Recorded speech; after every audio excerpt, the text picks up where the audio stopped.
طلع البدر علينا بلسانيات الوداع وجب الشكر علينا ما دعا لله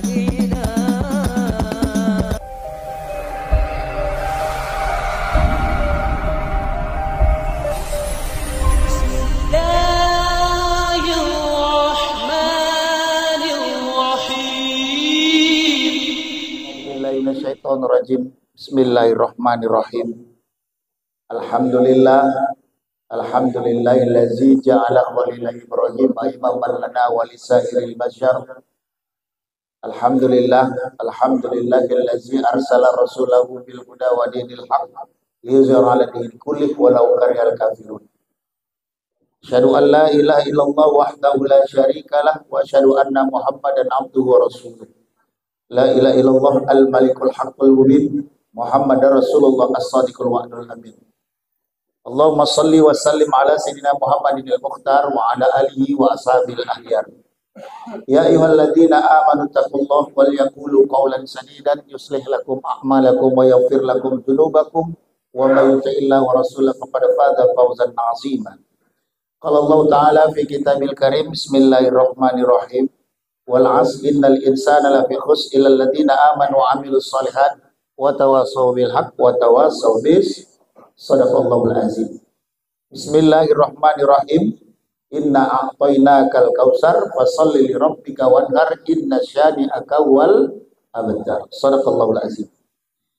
Bapak-bapak, ibu-ibu, saudara-saudari yang dirahmati Allah Subhanahu wa taala. Besar Allah berikan anugerah kepada kita yang pada hari ini kita meringankan langkah, meluangkan waktu, melapangkan niat kita mengharap ridho dari Allah Subhanahu wa taala dengan satu bingkai yang namanya ikhlas. Bersyukur, bersabar, tawakal kepada Allah Subhanahu wa taala adalah kunci utama kita menuju orang-orang yang senantiasa mendapat keberuntungan. Dan tidak lupa pula kita mengucapkan sharing selawat dan salam kepada junjungan kita Nabi besar Muhammad Sallallahu Alaihi Wasallam, agar ketika kita bersyukur diiringi dengan ucapan sharing selawat dan salam, mudah-mudahan diri kita, keluarga kita mengantarkan itu semua menjadi orang-orang yang berada pada barisan terdepan yang masuk surga. Amin ya rabbal. Bapak, ibu-ibu, saudara-saudari yang dirahmati Allah Subhanahu wa taala. Allah Subhanahu wa taala senantiasa memberikan petunjuk kepada kita. Bagi kita yang senantiasa berusaha untuk menjemput hidayah. Ketika kita jauh, maka Allah senantiasa menggunakan berbagai macam cara agar jauhnya kita itu bisa mendekat. Kadang ketika kita melihat sebuah permainan catur, yang paling rendah dalam permainan catur itu adalah pion. Kenapa? Karena pion itu jalannya tak pernah banyak. Langkah, langkah, langkah. Dan kita menganggap bahwa pion itu adalah bidang yang paling terendah dalam kasta-kasta dalam permainan catur. Tetapi perlu kita perhatikan bahwa walaupun dia bidak, jalannya cuma selangkah, tapi kita pastikan dalam analisa kita dalam bermain catur, dia tidak akan pernah berjalan mundur. Apapun yang terjadi, terus maju, maju, maju. Dan sampai sudah ke ujung, maka dia akan bisa merubah dirinya apa yang dia mau. Maksudnya, jangan kecilkan peran kita. Walaupun kita ini kecil di mata manusia, tapi kalau tidak ada peran kita, seperti pengajian kita subuh ini, kalau kita semua berperan, masih ada dia yang datang. Kalau nggak ada kita, ramenya itu. Kalau begitulah cara berpikir kita, mungkin pengajian kita subuh ini nggak ada. Bapak-bapak, ibu-ibu, saudara-saudari yang dirahmati Allah Subhanahu wa taala.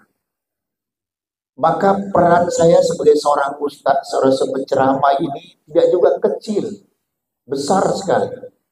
Maka harapan terbesar saya nanti kepada Pak Salman sebagai ketua, undang nanti Pak Kapolsek kita, supaya dia bisa juga memberikan petuah-petuah kepada kita dari segi keamanan.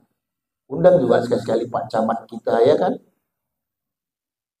Dan lain sebagainya yang bisa memberikan andil sehingga peran yang kecil kita ini bisa menjadi besar. Karena ternyata pion atau bidak terendah itu tadi didampingi oleh pejabat-pejabat, pengusaha-pengusaha yang pada akhirnya kegiatan kita ini menjadi sesuatu yang bukan biasa, tapi menjadi sesuatu yang luar biasa. Bapak-bapak, ibu-ibu, saudara-saudari yang dirahmati Allah Subhanahu wa taala. Dalam hidup ada istilah 4T. 4T itu pertama tatap, yang kedua titip, yang ketiga tutup, yang keempat tetap. Tatap, setiap orang pasti punya masa depan. Sebaik-baik orang pasti punya masa lalu. Sejahat-jahat orang pasti punya masa depan. Setiap kita pasti punya kesalahan.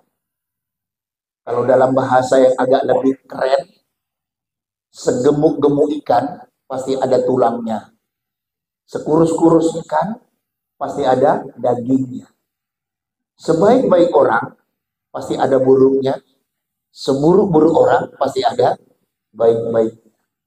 Maka saya sering memberikan tausiah ke lapas-lapas dari Berandan sampai nanti ke Karu, keliling, memberikan tausiah kepada warga binaan, narapidana. Mereka banyak yang berkeluh kesah kepada saya setiap saya berikan tausiah. Jadi saya sampaikan bahwa memang manusia itu sifatnya berkeluh kesah. Surat Ma'arij ayat 19, manusia itu senantiasa selalu berkeluh kesah. Tapi wahai para narapidana, wahai warga binaan pemasyarakatan, semakin kita berkeluh kesah, maka kita semakin jauh kepada Allah Subhanahu wa taala. Ingat bahwa air yang keruh itu kalau diaduk akan semakin keruh. Tapi kalau air yang keruh itu didiamkan aja, lama-lama menjadi jernih. Ini filosofi yang berharga ini. Begitu juga lah kehidupan kita, andaikan kita diuji oleh Allah Subhanahu wa taala, senantiasa kita bertanya terus, kenapa aku yang diuji? Kenapa ini yang menimpa aku? Maka itu seperti air keruh. Coba kita jalani dengan bersabar. Kita jalani dengan keikhlasan. Biar saja ujian dan masalah itu berlalu. Maka akan beninglah hati kita, akan cerahlah pikiran kita. Ini filosofi yang berharga. Jadi oleh karena itu saya sampaikan kepada warga binaan, jangan banyak mengeluh. Hidup di penjara, tanda petik. Lebih enak hidup di penjara daripada di luar sana. Maka doakan bapak-bapak, ibu-ibu, saudara-saudari, biar cepat saya mendapatkan gelar profesor, cepat membuat sebuah buku dengan judul tanda petik, nikmatnya hidup di penjara, tanda petik lagi. Saya kemarin hampir diprotes, masa bukunya itu Pak judulnya? Nikmat hidup di penjara. Saya bilang kan tanda petik kan. Arti tanda petik itu apa nikmat hidup di penjara? Dengan kita hidup di penjara, tengoklah. Beribadah kita semakin khusyuk, semakin mantap. Sholat kita terus menghadap Allah. Makanya mohon maaf kepada warga binaan, lebih enak hidup kalian daripada kita di luar di sini. Kenapa enak di luar sana? Di dalam sana. Karena di dalam sana enaknya kenapa? Makan dikasih, ya kan Pak? Makan dikasih, sakit diobati, tidur dijagain, lari dicariin. Kita di sini Pak, katakanlah sakit diobati, makan dikasih, tidur mana mungkin istri kita jagai kita Pak? Tidur kita, istri tidur. Kalau kita lari Pak, karena berantem sama istri, mungkin istri kita nggak mau cari kita. Di sana enak Pak. Tidur dijagain, makan dikasih, sakit diobati, lari dicari. Maka luar biasa hidup di penjara, saya bilang. Nikmat hidup di penjara, tanda petik. Jangan tanda petiknya hilang, nanti saya diprotes habis-habisan. Bapak-bapak, ibu-ibu, saudara-saudari yang dirahmati Allah Subhanahu wa taala. Ustadz kesayangan bapak dan ibu katanya Ustadz Rahul ya. Itu satu lokal sama saya di Fakultas Dakwah Universitas Islam Negeri Sumatera. Dulu namanya IAIN. Kami tidak bersaing, kami selalu berdampingan kemanapun saja. Beliau kadang datang ke tempat saya pun datang ke tempat beliau. Apa itu tatap? Tataplah masa depan kita. Bahwa kita tidak boleh meragukan masa depan kita. Tidak boleh, karena kita tidak tahu masa depan kita yang bagaimana. Maka dalam kesempatan yang berbahagia ini, mulia ini, saya ingin meyakinkan diri saya dan kita semua.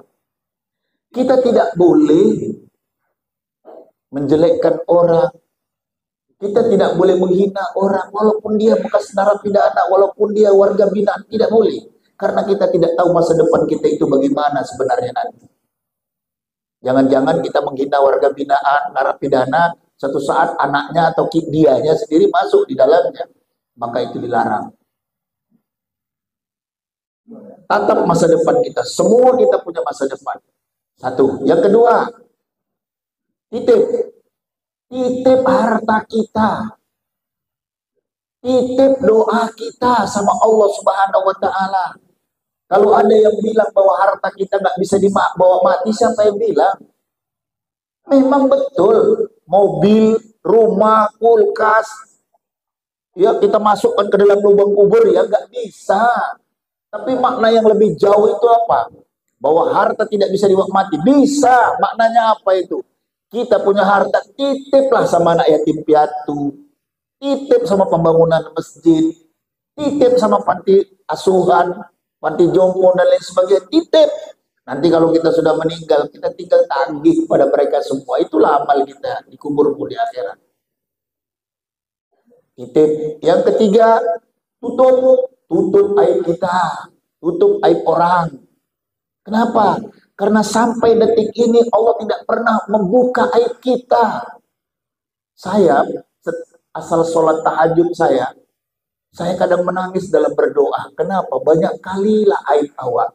Seandainya awak ini banyak aib, awak angkat tangan, rasanya nggak pantas aku mengangkat tangan karena banyaknya aib awak. Yang beganalah, yang begitulah, begitu. Tapi Allah Subhanahu wa taala mengatakan, wahai hamba-hambaku yang melampaui batas, jangan putus asa dari rahmat. Az-Zumar 53. Sudah tahu dia bahwa kita banyak dosa, tapi senantiasa dia mengatakan kepada kita, wahai hamba-hambaku, awak aja kalau ada orang yang senantiasa berbuat kesalahan sama awak, terus-terusan benci kali awak sama dia. Tapi Tuhan tidak. Sudah berjudi, berzina, mabuk-mabukan, menghasut, provokator, tapi Allah masih bilang, wahai, kan bahasanya luar biasa. Wahai hamba-hambaku yang melampaui batas, jangan kau putus asa dari rahmatku, ya Allah. Luar biasa, kadang-kadang saya menangis. Bapak-bapak, ibu-ibu, saudara-saudari yang dirahmati, jangan buka aib orang. Dalam surat Al-Hujarat ayat 11-12 dinyatakan bahwa barang siapa yang mengolok-olok, menggunjing itu sama dengan membuka aib, itu sama dengan memakan bangkai daging saudaramu yang telah mati. Berapa banyak kita menggunjing saudara kita, berarti berapa banyak kita memakan bangkai daging saudara kita yang telah mati. Jadi mohon maaf, senantiasa kalau saya berceramah ini, kalimat ini nggak pernah lepas dari ucapan saya. Andaikan saya berceramah, Bapak, Ibu, saudara-saudari tidak percaya atas ucapan saya, tidak ada masalah sama saya. Tapi kalau apa yang saya sampaikan semuanya sumbernya Al-Quran, Bapak Ibu juga nggak percaya, berarti Bapak Ibu yang bermasalah. Maka yang terberat bagi saya kalau ceramah bukan sama Bapak dan Ibu. Saya beratnya bukan kepada profesor saya yang memuji saya waktu ngambil S3, enggak.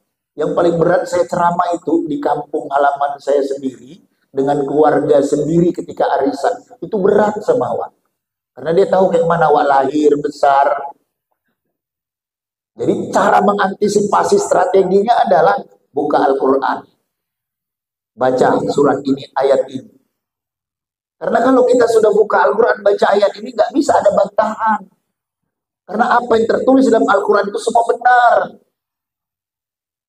Harus tunduk akal kita ini kepada Al-Quran. Tidak bisa Al-Quran tunduk kepada logika kita, nggak bisa. Dan itu tutup aib-aib kita. Di dalam pengajian ini menjadi sebuah pesan moral yang sangat tinggi. Mohon maaf, memang dosa syirik itu dosa yang paling besar. Tapi di atas yang paling besar ada lagi yang lebih besar lagi. Apa itu? Hasud, iri, dengki. Menghapus seluruh amal-amal ibadah kita. Apa gunanya kita sholat? Apa gunanya kita zakat? Apa gunanya kita haji? Kalau iri kita. Makanya di dalam Al-Quran itu disebutkan Qul a'udzu birabbil falaq min syarri ma khalaq min syarri ghasiqin idza waqa min syarri nafasati fil 'uqad min syarri hasidin. Tidak. Yang lebih di atas lagi apa itu selain iri? Iri, kemudian syirik. Apalagi? Ini istilah saya aja, memberikan tingkatan-tingkatan itu karena dosanya luar biasa besar. Kalau syirik kan untuk kita sendiri. Kalau dia hasad itu seluruh amal kita habis. Sama juga dengan syirik kan, nggak beramal ya, nggak percaya pada Tuhan kalau syirik. Kalau dia percaya sama Tuhan, tapi kalau dia percaya sama Tuhan, tapi dilakukan dia juga kan dosa besar. Tapi ada lagi yang paling tinggi lagi dosa selain syirik, apa itu? Ini istilah saya aja tingkatannya.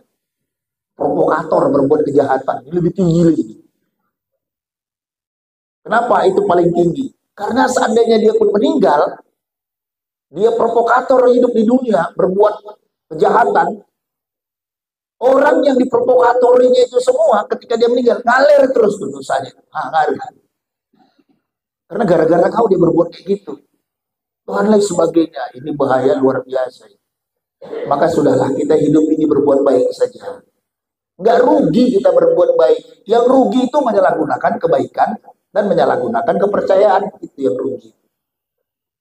Bapak-bapak, ibu-ibu, saudara-saudari yang dirahmati Allah Subhanahu wa taala. Kemudian tutup, satu lagi tatap. Yang terakhir tetap. Tetaplah istiqomah kita dalam menjalankan perintah Allah, tetap istiqomah kita dalam menjauhi larangan-larangannya. Surat Al-Hasyr ayat 3 itu disebutkan, wa ma atakumur rasulu fakhudhuhu wa ma akum anhu fantahu. Apa yang dikatakan oleh Allah, kerjakan. Apa yang dilarang oleh Allah, tinggalkan. Istiqomah aja kita. Doanya itu salah satu titip itu, Pak. Doanya. Ya Allah, jadikanlah aku orang yang tetap istiqomah dalam menjalankan perintah-Mu dan tetap istiqomah dalam menjauhi larangan-Mu. Itu kuatkan itu doa itu, Pak. Supaya kita dapat yang namanya ihdinas siratal mustaqim. Bapak-bapak, ibu-ibu, saudara-saudari yang dirahmati Allah Subhanahu wa taala. Bahwa hidup kita punya masalah, ya. Siapa yang tidak punya masalah? Kadang orang berusaha menghindari masalah. Tapi kadang masalah itu bukan pada diri kita, dari orang lain yang sengaja-ngaja buat bermasalah sama kita. Jadi Allah Subhanahu wa taala ini memberikan pesan moral lewat Al-Qur'an itu sangat berharga sekali. Kadang-kadang logika yang kita bangun itu kita sendiri yang membantahnya. Kadang-kadang begitu. Maka untuk tidak terbantah oleh logika kita, maka sumbernya adalah Al-Quran. Hidup ini, Pak, bukan hanya 10 itu 5 tambah 5, 3 tambah 7, 2 tambah 8, 6 tambah 4, 1 tambah 9, 10 tambah 0, itu 10. Bukan. Itu hanya satu bagian saja tambah. Hidup ini, Pak, ada kali, ada bagi, ada kurang, ada tambah, lengkap. Tambah, amal harus ditambah. Kurang, kejahatan harus dikurangi. Kali, amal harus dikali lipatkan perbuatan baik. Bagi, cinta jangan dibagi. Kemudian apalagi itu? Rezeki harus dibagi. Betul ya, Pak? Ketawa ibu itu cinta jangan dibagi, ya lah. Saya kemarin dapat telepon dari istri saya. Ayah di mana nih malam-malam? Saya ini ada reuni nih sama kawan sekolah. Itu reuni itu laki-laki atau perempuan banyak, banyak juga perempuan lah. Banyak dia kawan sekolah banyak perempuan semea. Kalau semea kan banyak perempuan. Dia janda apa enggak? Ada yang janda, saya bilang gitu ya betul-betul pula ya kan. Itu janda anak satu apa anak dua? Ada lagi itu pertanyaannya. Apa bedanya kalau janda anak satu? Saya bilang, ya kalau janda anak satu itu hati-hati ya. Kenapa? Dia lupa jalan pulang. Kalau janda anak dua, apa itu ya? Kalau janda anak satu ini lupa jalan pulang, janda anak dua, dia katanya begini, jalan lupa kalau lupa jalan pulang, satu lagi jalan pulang nggak jalan. Waktu pulang nggak bisa jalan. Kemana itu waktu pulang nggak bisa jalan? Bapak-bapak, ibu-ibu, saudara-saudari yang dirahmati Allah Subhanahu wa taala. Dah. Artinya apa? Artinya bahwa hidup ini bukan hanya 5 tambah 5 10, tapi bisa jadi 6 kali 4. 6 kali 4 berapa? 6 kali 4 24. Bagi 2, tadi ada kali, sekarang bagi. 6 kali 4 bagi 2 berapa? 12. 12 tambah 3 berapa? 15. 15 kurang 5 berapa? 10 juga ya Pak. Bukan berarti 5 tambah 5 harus 10, 1 tambah 9. Enggak mesti, harus lu belok sana, belok sini. 6 kali 4. Kan gitu, bagi 2, tambah 3, kurang 5, 10 juga. Itulah hidup. Artinya apa ini? Artinya hidup itu memang hal yang demikian. Maka kita tidak bisa lari dari masalah.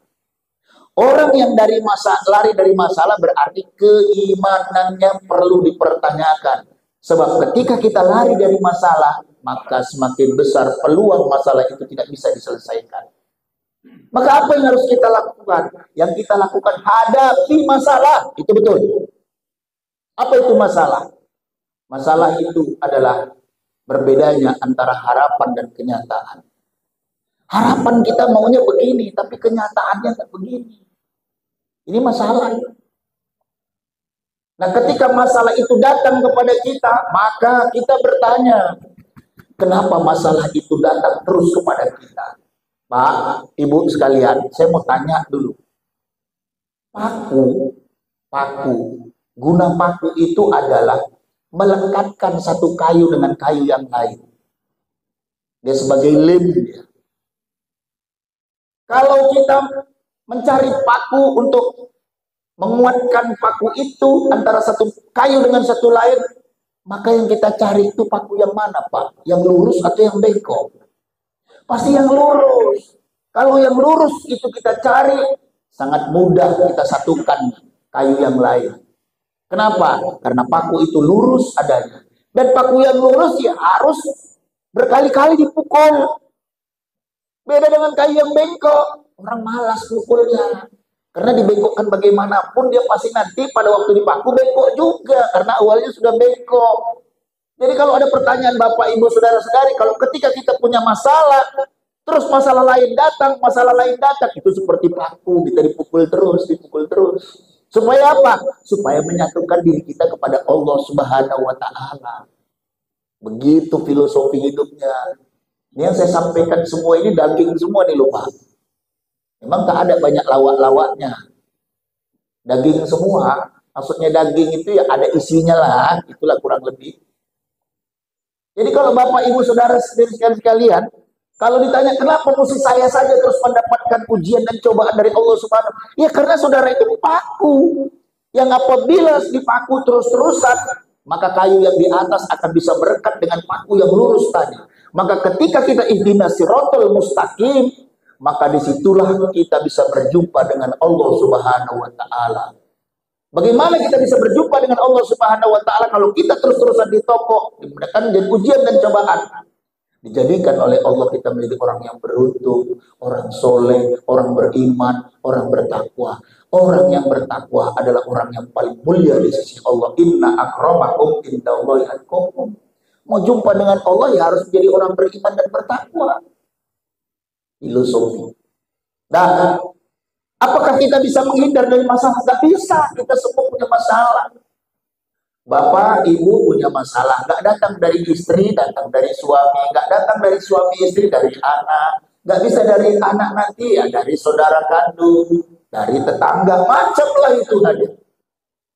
Sama seperti saya punya pengalaman, ada kawan saya, masalah dia ngeluh saja. Pak, apa anak saya umur sudah 29 tahun, terus kawannya semua sudah nikah, cuma dia yang belum. Terus tolonglah Pak carikan. Dia minta tolongnya sama saya. Saya carikan, singkat cerita dapat.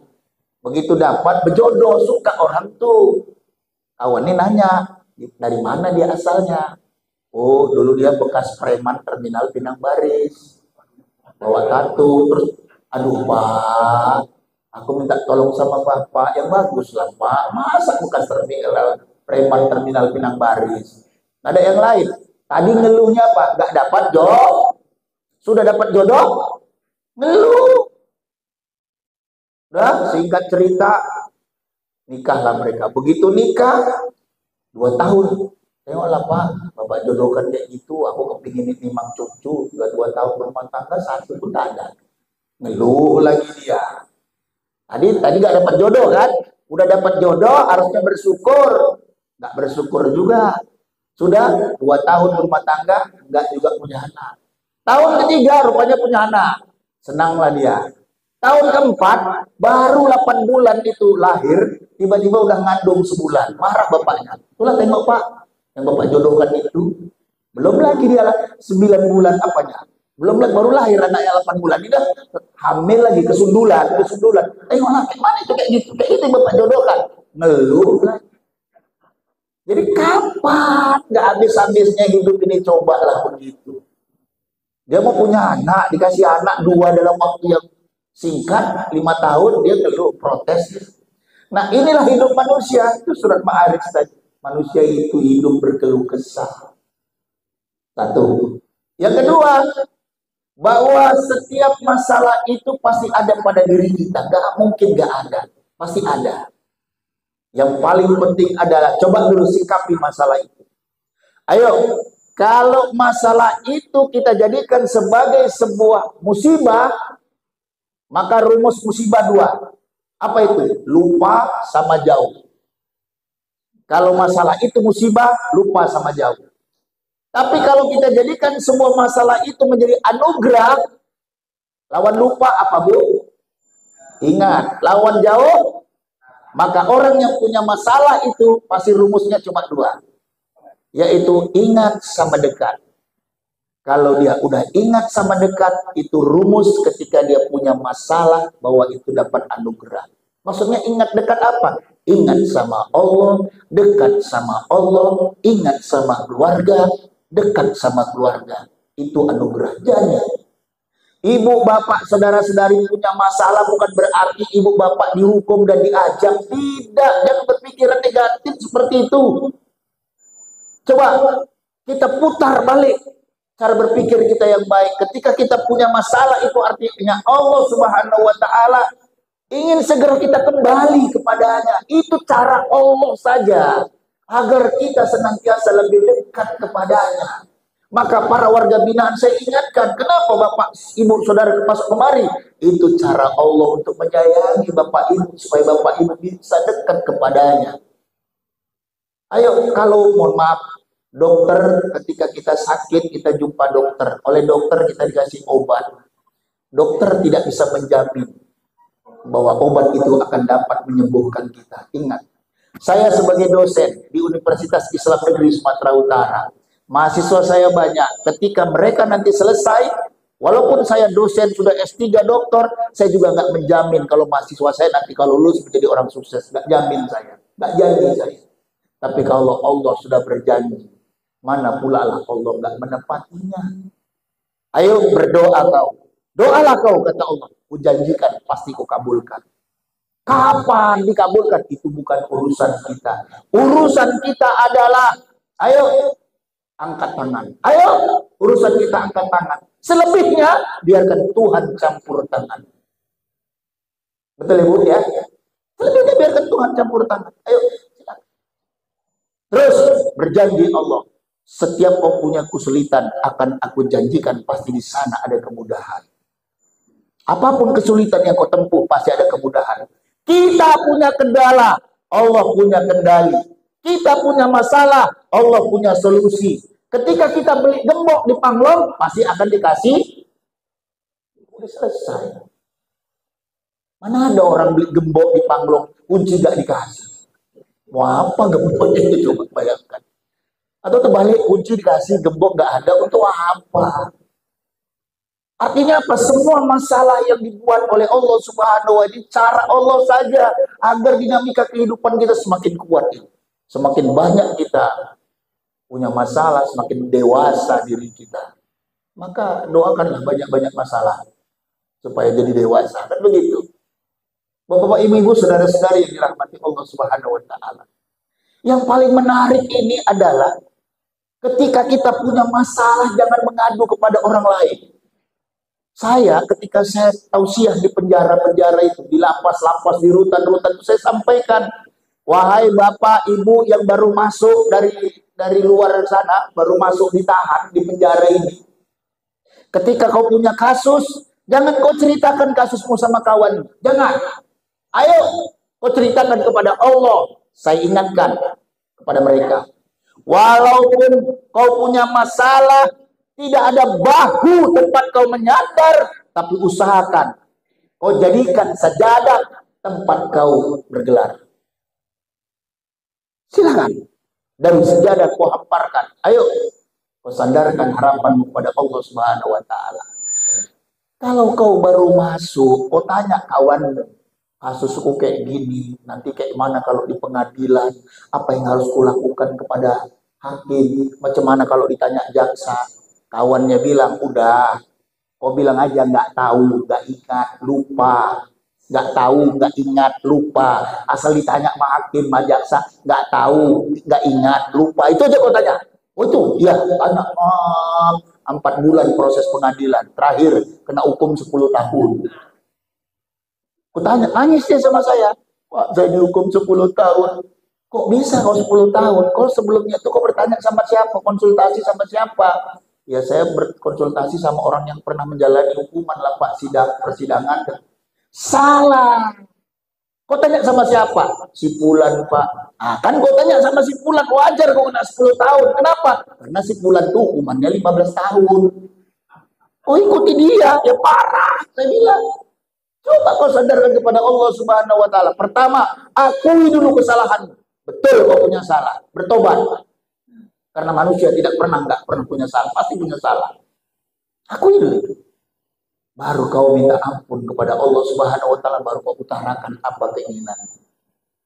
Bapak, ibu-ibu, saudara-saudari yang dirahmati Allah Subhanahu wa Ta'ala. Terus pertanyaan yang paling unik ini adalah ketika kita punya masalah, kepada Allah kita mengadu. Lewat apa? Lewat sholat, betul. Tapi sebagai sebuah keyakinan kita agar kita mantap dalam menghadapi masalah. Ayo kembalikan masalahmu kepada Al-Quran, kepada Allah lewat Al-Quran. Apa itu? Coba di dalam Al-Quran ada, bisa buka apanya ya? Pakai ini apa namanya? HP. Biar jangan saya yang baca, nanti biar Bapak siapa yang baca. Di dalam Al-Quran surat Al-Isra ada? Nah, pakai mic satu lagi Pak, pakai mic satu lagi. Al-Isra. Ya, ayat 79. Ada?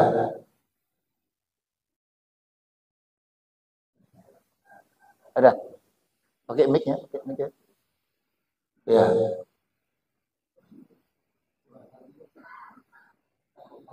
Nah. 82 apa? Unazzilu minal Quran. Ada?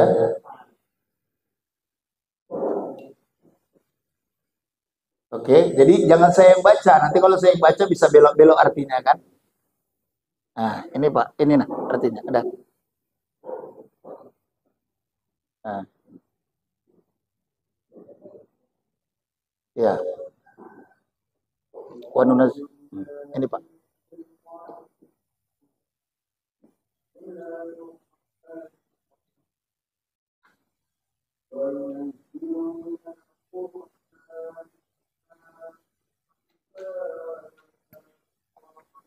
Oke, ya artinya aja.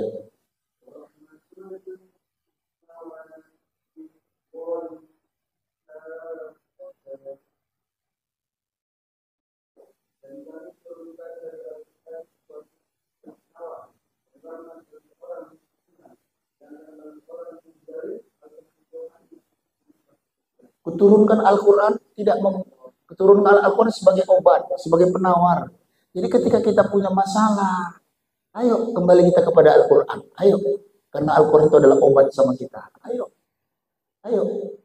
Maka nanti Bapak Ketua FKSM ya. Jadi jangan hanya minggu pagi. Nanti kalau kita buat Jumat juga bisa kita buat, namanya istilah saya itu jumpa berselingkuh. Nah, jumpa berselingkuh maksudnya Jumat pagi bersih-bersih lingkungan maksudnya. Kita buat ini sebagai obat juga itu. Kumpul kita baca Quran, kita pengajian, ayo itu juga mengurangi masalah. Bahwa tidak aku turunkan Al-Quran itu sebagai obat, sebagai penawar. Ayo bagi kita yang punya masalah kembali kepada Al-Quran. Surat Al-Ankabut ayat 2. Coba buka surat Al-Ankabut ayat 2. Kenapa kita diuji oleh Allah Subhanahu wa taala? Kita kan mau tahu ini. Kita punya masalah. Kenapa kita selalu dibuat oleh Allah masalah dan ujian ini? Kenapa? Ada? Buka.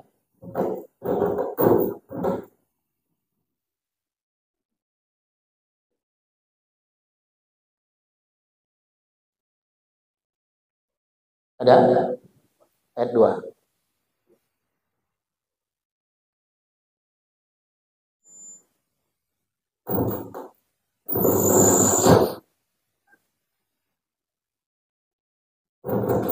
Ada Pak? Ya, bacakan Pak. Al-Ankabut ayat 2. Artinya. Apakah manusia mengira bahwa mereka akan dibiarkan katakan kami telah beriman dalam mereka dari kita. Iya. Asiban nasu ayutraku ayakulu amanna wa hum la yuftanun. Jangan kamu mengira dirimu mengatakan beriman, beriman, beriman sebelum aku uji. Jadi kita harus melewat ujian. Dari SD, SMP, SMA sampai kuliah, sampai kita mau kerja ada ujiannya. Dan termasuk sakit ini ujian. Supaya kita jangan melupakan Allah Subhanahu wa taala. Jadi tahulah kita bahwa ternyata masalah atau apapun yang terjadi pada diri kita itu Allah menguji sampai sejauh mana kita menyatakan diri kita beriman. Itu poin yang harus kita tangkap itu. Makanya mohon maaf nanti pada akhir ceramah saya ini nanti kita tangkap bahwa ternyata kita dalam masalah ini tidak boleh dua hal. Pertama, kita tidak boleh buruk sangka sama Allah. Kedua, kita tidak boleh putus asa dari rahmat Allah. Cuma dua itu. Oke? Dua. Yang ketiga, kemudian kita bertanya nih Allah, kalau memang kau uji aku, tapi tolonglah ujian yang aku berikan itu janganlah yang tak enak. Ini yang ujian kau berikan yang tak enak. Meninggallah orang tuaku, anakku, suamiku kawin lagi. Kan tak enak itu kan. Istriku kedapatan pula sama awak berselingkuh di depan mata awak. Anakku kasih uang sekolah, rupanya dimakannya uang sekolah sampai setahun. Ada aja masalah. Aduh, sakit kan. Kalau bisa ujian itu janganlah. Makanya kalau ditanya orang, Pak, kenapa ada orang sakit gula? Ya orang sakit gula itu karena kebanyakan gula. Kenapa orang suka yang enak-enak? Karena orang tak mau makan pahit. Makanya obat sakit gula itu sebenarnya pahit-pahit. Dan surat Al-Baqarah 216. Kita bilang begini. Memang ujian itu datangnya tidak semuanya enak. Tak jarang sekali ujian itu yang enak. Semuanya tak enak. Tapi apa kata Allah? Boleh jadi apa yang kau cintai akan berubah menjadi yang kau benci, dan boleh jadi apa yang kau benci akan berubah menjadi yang kau. Ya, silakan ayatnya 216. Ada? Ada Pak 216? Biasanya itu kalau pakai HP lama dia, dua gendangnya. Satu, jaringannya yang nggak bagus. Yang kedua, mungkin HP-nya yang kurang mulus, gitulah kira-kira. Nah, biasanya begitu dia. Ayo.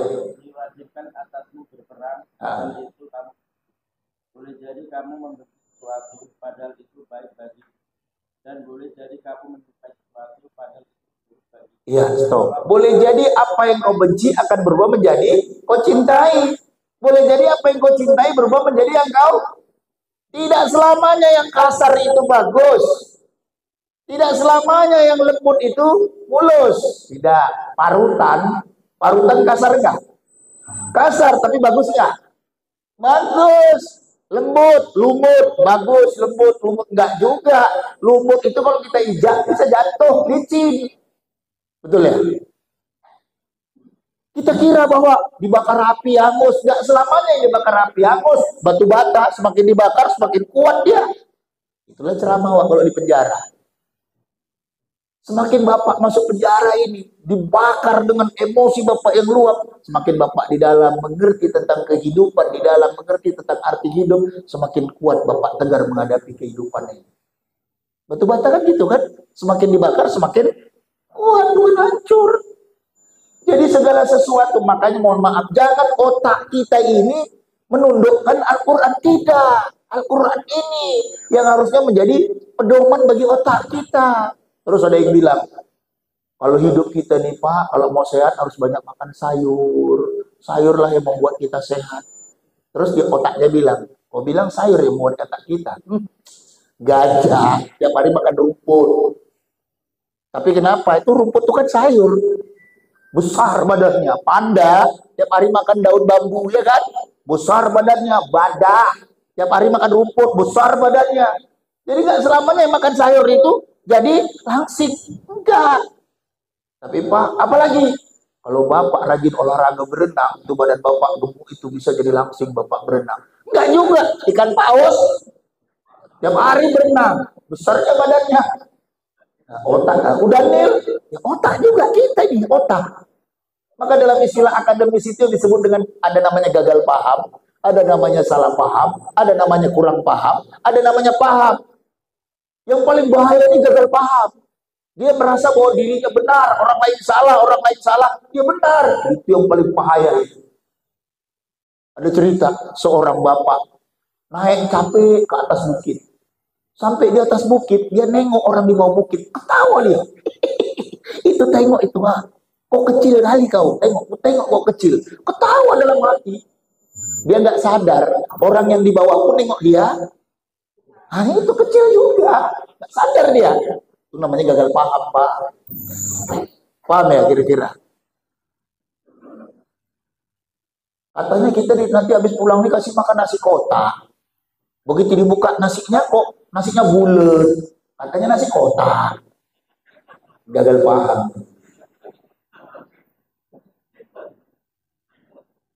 Paracetamol obat apa, Pak? Bu, paracetamol obat apa? Obat demam, penurun panas. Udah, Bapak kalau minum kopi panas, teh manis panas, gak usah dipos, taruh aja paracetamol. Dingin cepet, Pak. Gagal paham. Nah, itu kajian-kajian sederhananya itu kan, Pak ya. Kadang manusia, ada kawan saya itu, dia tukang betuli rumput, cantik rumput, taman. Dicantiknya tamannya, cantik luar biasa. Supaya rumputnya nggak diinjak orang, dia buat bacaan, dilarang injak rumput. Ditaruh di mana supaya mudah dibaca? Di tengah kan ditaruh. Begitu bacaan itu ditaruh di tengah, siapa yang pertama kali injak rumput? Nah itu juga gagal paham. Bapak-bapak, ibu-ibu, saudara-saudari yang dirahmati Allah Subhanahu wa taala. Dah, kembali kepada kajian kita tadi. Bahwa Al-Qur'an itu adalah obat. Kita diuji oleh Allah Subhanahu wa taala dalam setiap masalah. Ujian itu selalu kita tidak enak, betul, tidak enak kita ujian. Tapi boleh jadi apa yang kita benci akan berubah menjadi yang kita cintai. Sayang kita sama orang tua kita dipanggil oleh Allah Subhanahu wa taala. Tapi lebih sayang lagi Allah. Kan begitu konsepnya. Terus tapi Allah, aku nggak sanggup menghadapi ini semua ya Allah. Nggak sanggup aku. Al-Baqarah 286. Coba buka. Jadi pertanyaannya gini, kita bertanya Quran jawab, kita bertanya Quran jawab. Makanya kalau udah demikian adanya enak hati kita itu karena Allah yang ngomong gitu loh. Kalau manusia yang ngomong kan belum tentu ya. Silakan ada 286.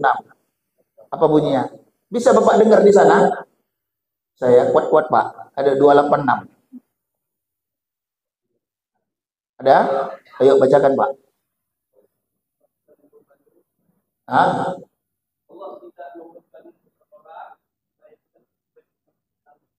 Ya, la yukallifullahu nafsan illa wus'aha. Sesungguhnya Allah tidak akan membebani seseorang sesuai dengan kesanggupannya. Kalau di penjara, kau hukuman berapa? 20 tahun. Yakinlah kau. Allah mengatakan pasti kau sanggup menjalaninya.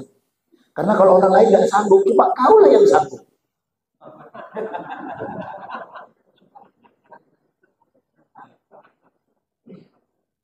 Ya kalau nggak begitu Pak, nggak tentram hatinya Pak. Betul ya? Kalau nggak kau, nggak ada orang lain bisa sanggup.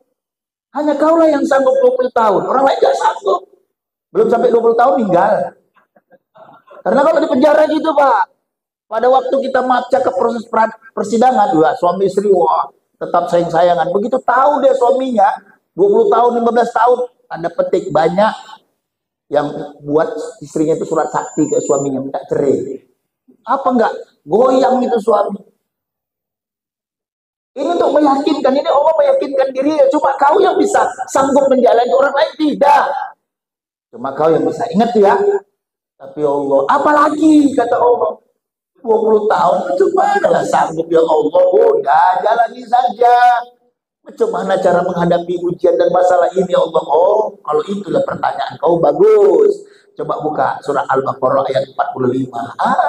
Allah jawab. Kita bertanya, Al-Quran jawab. Jadi kalau apa yang saya sampaikan ini sudah disampaikan oleh Bapak kita, beliau yang baca, apalagi kita mau protes sama Allah. Ayo, 45, apa bunyinya? Diperintah untuk memohon pertolongan melalui kesabaran dan salah. Ya, ulangi. Artinya itu terjemahannya. Artinya, ayo Pak, kuat Pak. Al-Baqarah 45. Mohonlah pertolongan kepada Allah dengan sabar di sholat. Dunia itu benar-benar besar, kecuali bagi orang yang. Iya, kalau kita punya masalah apapun masalah kepada kita, kuncinya wasta'inu bis-sabri was-shalah wa innaha lakabiratun illa 'alal khashiin. Sabar, sholat. Hebatnya itu Allah Subhanahu wa Ta'ala. Inilah kita tertarik pada ajaran Islam. Dia nggak bilang sholat dulu baru sabar. Enggak. Dia bilang sabar dulu baru sholat. Ih, luar biasa itu Al-Quran. Saya aja sampai merinding saya. Allah nggak bilang udah sholat kau dulu habis itu sabar. Enggak. Maksudnya apa itu Bapak Ibu sekalian? Sabar dulu baru sholat. Satu, orang yang sabar pasti sholat. Orang yang sholat belum tentu sabar. Pak, dari mana jalannya orang yang sholat belum tentu sabar? Itu buktinya sholat tarawih 7 rakaat. Allahu Akbar, Allahu Akbar, Allahu Akbar, Allahu Akbar, Allahu Akbar, Allahu Akbar, Allahu Akbar. Apalagi kalau ayatnya panjang.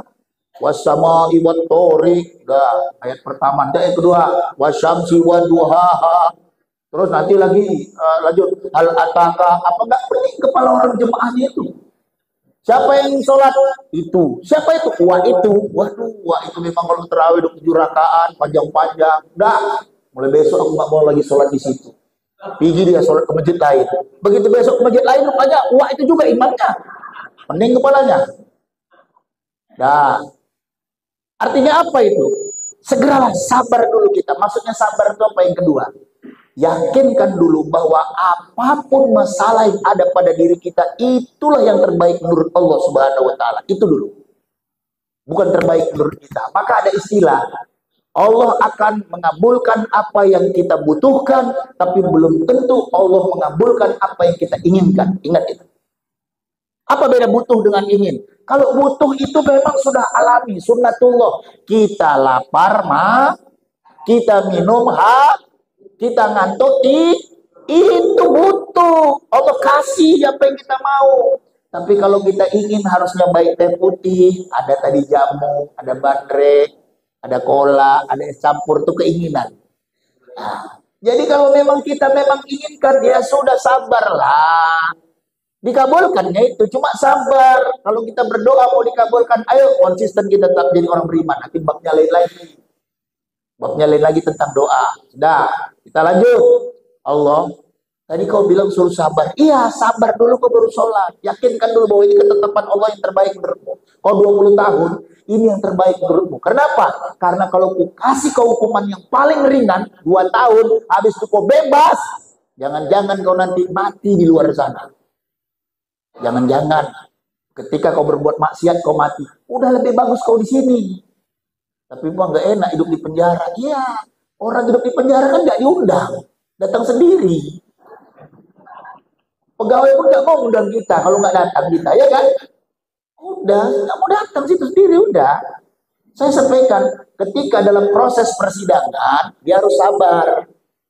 Tapi setelah putus jatuh vonis dia harus sadar. Bukan sabar lagi, sadar bahwa dia divonis, jalani hukuman dengan apa adanya. Ayo, jangan banyak mengeluh, ayo jalani. Ya Pak, tapi 20, ya sabar. Yakinkan dulu ini yang terbaik menurutmu dan menurut Allah Subhanahu wa taala. Oh gitu Pak. Ya, caranya sabar kau. Ingat, kalau kau gak sabar, kau akan melukai dirimu sendiri. Jangan kau berpikir ini tembok semua nih. Jangan kau berpikir di luar tembok cara berpikir hati. Hati-hati. Besi, kuat nggak Pak? Besi. Dia hancur kenapa? Karena karatnya. Betul ya? Kuat besi, hancur kena karat. Kalau besi itu nggak berkarat, sampai kapanpun nggak hancur-hancur. Jangan kita berpikir melebihi cara berpikir kita. Kita di luar, di dalam tembok. Saya sampaikan, iya juga. Iya, ayo berpikir yang normatif saja. Kalau tidak sabar, kau melukai diri sendiri. Ada contoh cerita. Ada seekor ular, jalan-jalan dia ke Panglong Kayu. Namanya Panglong Kayu kan pasti ada martil, gergaji, kawan, paku, semua lah situ ada. Namanya Panglong. Sudah? Rupa-rupanya ular itu jalan di badannya gergaji. Sampai dia selesai ditengok tubuhnya luka-luka. Ini cerita, namanya cerita. Jangan nanti bapak bilang, ibu bilang, Ustaz itu pun lucu. Cerita kok sama benda yang mati gitu. Gergaji sama ular ya gak lawan ya pasti menang lah. Gergaji kan gitu bapak bilang. Sebelum ngomel, saya ngomong duluan ini. Namanya cerita ya kan. Nah, ada dia jalan di atas gergaji. Begitu jalan di atas gergaji, tengoknya tubuhnya luka-luka. Hebat kau gergaji ya, bisa melukai tubuhku ya. Marah. Biasa kalau udah marah itu hati panas, kepala panas. Hebat kau bisa melukai tubuhku. Baik.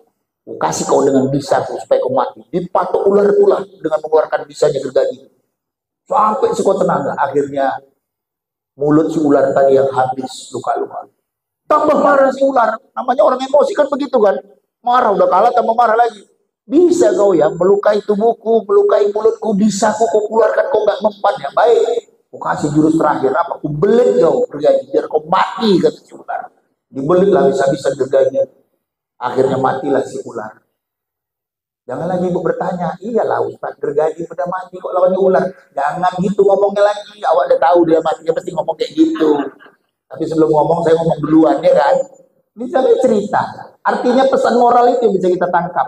Apa itu pesan moralnya? Kalau kita tidak sabar berarti yang melukai hati kita dan pikiran kita adalah ketidaksabaran kita. Bola kita pegang, kita lempar ke dinding, pasti kenanya ke diri kita sendiri. Semakin keras bola itu kita lempar ke dinding, semakin keras kena diri. Itu artinya apa? Kesabaran itu dibutuhkan. Yakinkan dulu, dudukkan dulu persoalan bahwa apapun yang diberikan oleh Allah ini yang terbaik untuk kita. Itu dulu. Baru habis itu sholat menghadap Allah Subhanahu wa taala. Tapi Pak, apalagi? Tapi Pak, iya. Aku Pak teringat terus Pak dengan masalahku ini Pak, gelisah hatiku. Ada lagi tanyanya. Udah buka surat Ar-Ra'd ayat 28. Surat Ar-Ra'd ayat 28. Ah, ini kuncinya. Kuncinya ala bizikrillah tatmainnul qulub. Ada itu surat Ar-Ra'd ayat 28. Coba buka. Ada. Silakan. Ar-Ra'd ayat 28. Nah, apa bunyinya itu? Nggak, maksud saya sampaikan ini, Bapak yang baca, biar yakin Bapak, ini kata Al-Quran bukan kata Ustaz, gitu loh katanya. Ada?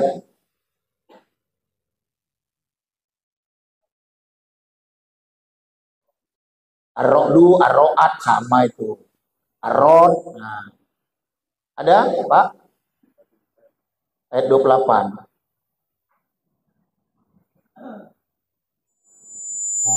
Ada?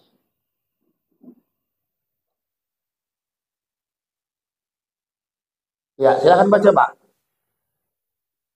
Silakan baca.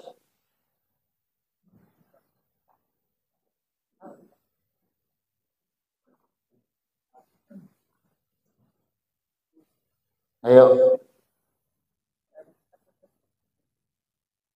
Ada, Pak? Baca, Pak. Kuat-kuat aja, Pak. Yaitu orang-orang yang beriman dan kebaikan menjadi tentram dengan hanya dengan Allah menjadi tentram. Hanya dengan mengingat Allah hati menjadi tentram. Kalau kita gelisah hati kita, ayo ingat Allah. Caranya banyak berzikir kita. Banyak berzikir. Allah akan menjadi tenang kita, menenangkan hati kita. Itulah arti kita berzikir. Mohon maaf ya, ini suatu pelajaran yang berharga juga kita ini. Sama dengan ketika hati kita sakit. Hati kita sakit, dihina orang, dicaci maki orang. Apa yang harus kita lakukan? Ayo buka surat Al-Hijr ayat 9798. Ada ayatnya semua. Apa yang kita tanya, Al-Quran jawab semua itu semua. Hanya saja ketika kita baca Al-Quran, kita nggak kesana cara berpikirnya. Itu masalahnya. Surat Al-Hijr ayat 97 atau surat Toha ayat 30. Buka Pak, yang satu surat Toha ayat 30, ada surat Al-Hijr ayat 9798. Silakan. Ada? Al-Hijr 9798. Bapak buka surat Toha ayat 30. Biar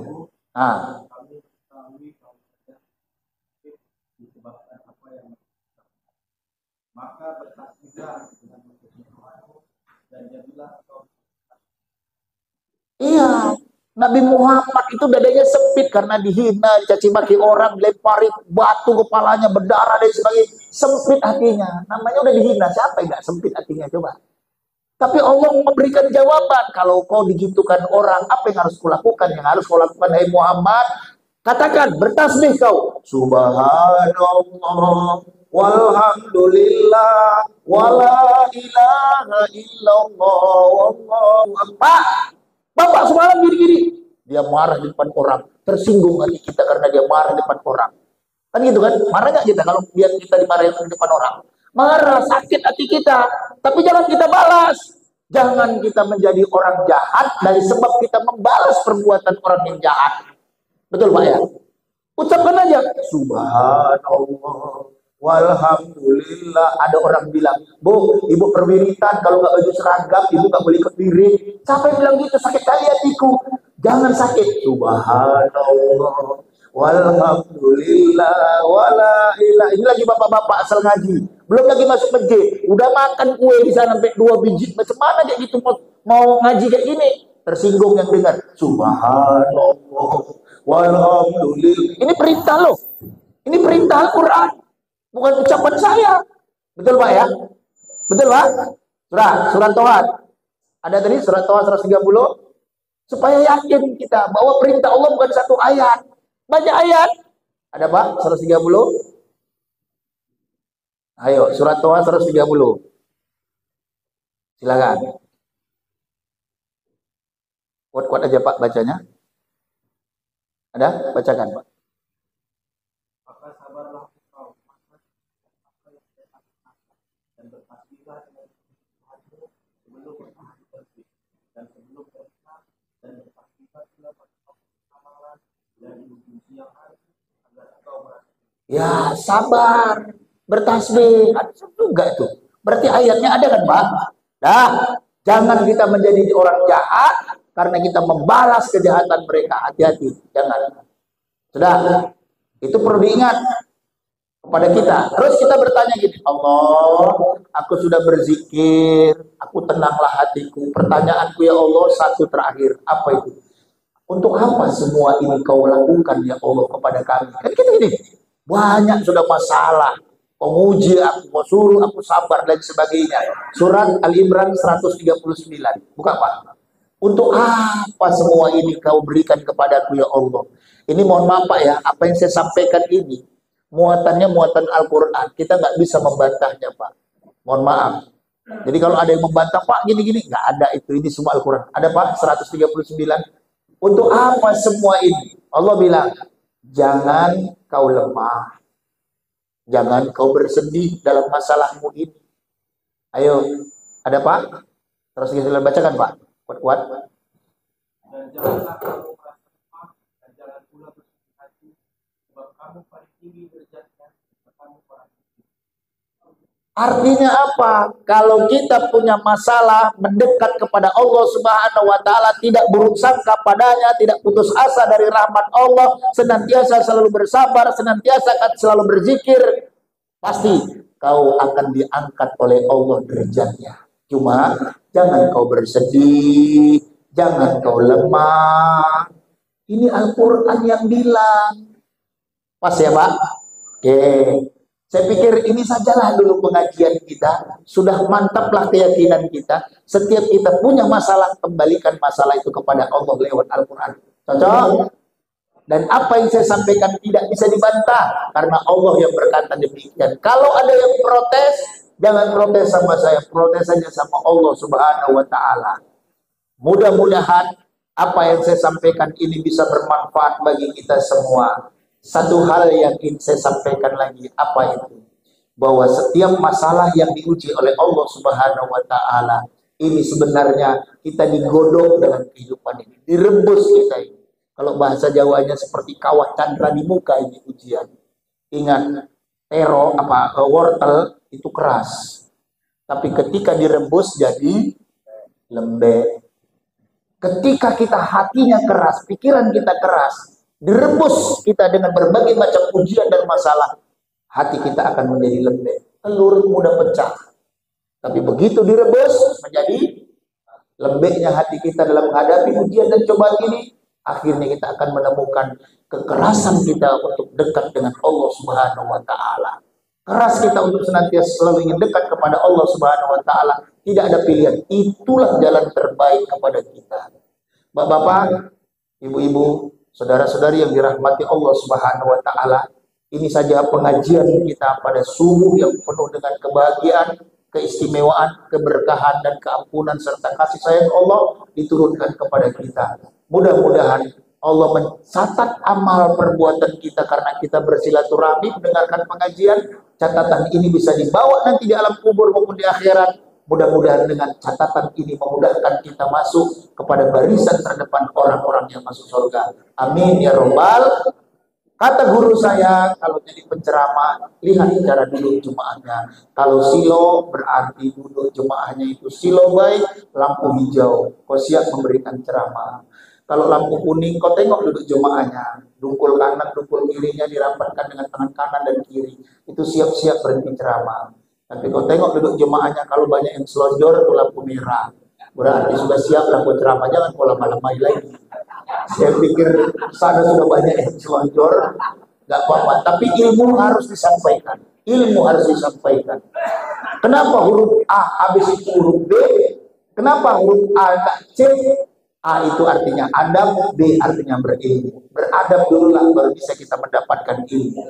Bagaimana kita bisa mendapatkan ilmu kalau tidak beradab dulu? Mudah-mudahan Allah Subhanahu wa ta'ala menurunkan rahmat, berkah dan keampunan kepada kita. Amin ya robbal alamin. Saya akhiri dengan sebuah pantun. Pantun saya adalah, kalau ada jarum yang patah, jangan simpan di dalam celana, nanti kecucuk. Demikian. Assalamualaikum warahmatullahi wabarakatuh. Doa. A'udzubillahi minasyaitonir rajim. Bismillahirrahmanirrahim.